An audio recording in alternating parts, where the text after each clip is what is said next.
কেদারবাবু বড় বদরাগী লোক। যখন রেগে বসেন কাণ্ডা কাণ্ড জ্ঞান থাকে না।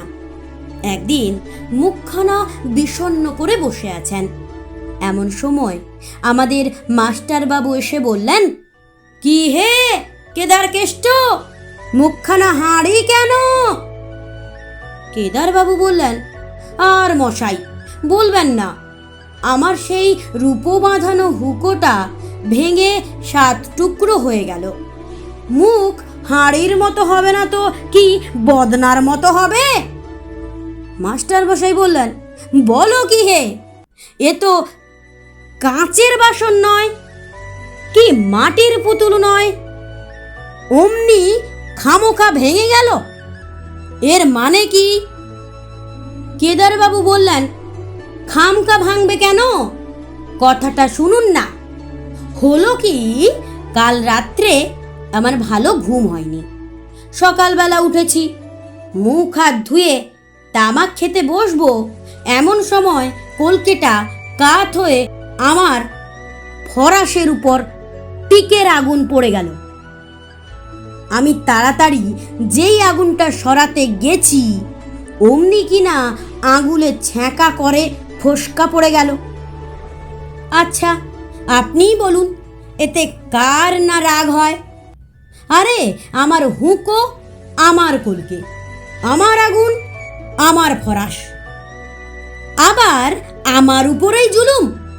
তাই আমি রাগ করে বেশি কিছু নয়, ওই মুগরখানা দিয়ে 5-10 ঘা মারতেই কিনা হতভাগা হুকোটা ভেঙে খান খান। মাস্টার মশাই বললেন, তা যাই বলো বাপ, এ রাগ বড় চণ্ডাল। রাগের মাথায় এমন কাণ্ড করে বসো, রাগটা একটু কমাও।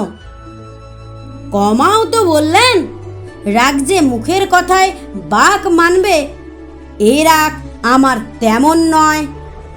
দেখো আমি এক উপায় বলি, শুনেছি খুব ধীরে ধীরে 1, 2, 3 করে 10 গুনলে রাগটা নাকি শান্ত হয়ে আসে।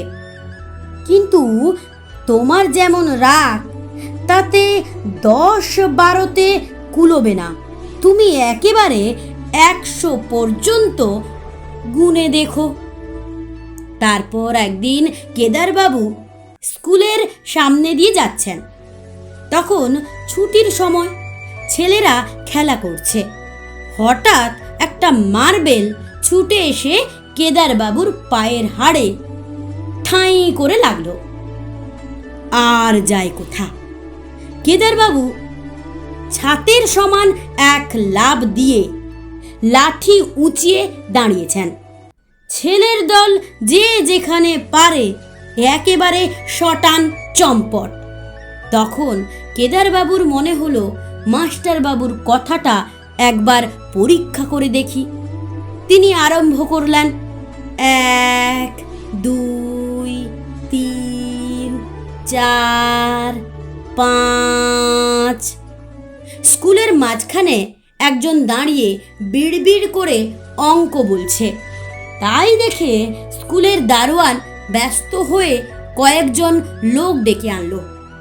একজন বলল, কি হয়েছে মশাই? কেদারবাবু বললেন, 16, 17, 18, 19, 20। সকলে বললে, এ কি, লোকটা পাগল হলো নাকি? আরে ও মশাই, বলি অমন ধারা করছেন কেন? কেদারবাবু মনে মনে ভয়ানক চটলেও তিনি গুনেই চলেছেন। 30, 31, 32, 33। আবার খানিক বাদে আর একজন জিজ্ঞেস করলো, মশাই আপনার কি অসুখ করেছে? কোবরেজ মশাইকে ডাকতে হবে। কেদারবাবু রেগে আগুন হয়ে বললেন, 59, 60, 61, 62, 63। দেখতে দেখতে লোকের ভিড় জমে গেল। চারিদিকে গোলমাল হইচই। তাই শুনে মাস্টারবাবু দেখতে এলেন ব্যাপারখানা কি। ততক্ষণে কেদারবাবুর গোনা প্রায় শেষ হয়ে এসেছে। তিনি 2 চোখ লাল করে লাঠি ঘোরাচ্ছেন আর বলছেন, 96, 98, 100। কোন হতভাগা লক্ষ্মী ছাড়া মিথ্যাবাদী বলেছিল 100 গুনলে রাগ থামে? বলেই ডাইনে বাঁয়ে দুমদাম লাঠির ঘা। লোকজন সব ছুটে পালালো, আর মাস্টার মশাই এক দৌড়ে সেই যে ঘরের মধ্যে ঢুকলেন, আর সারাদিন বেরোলেন না।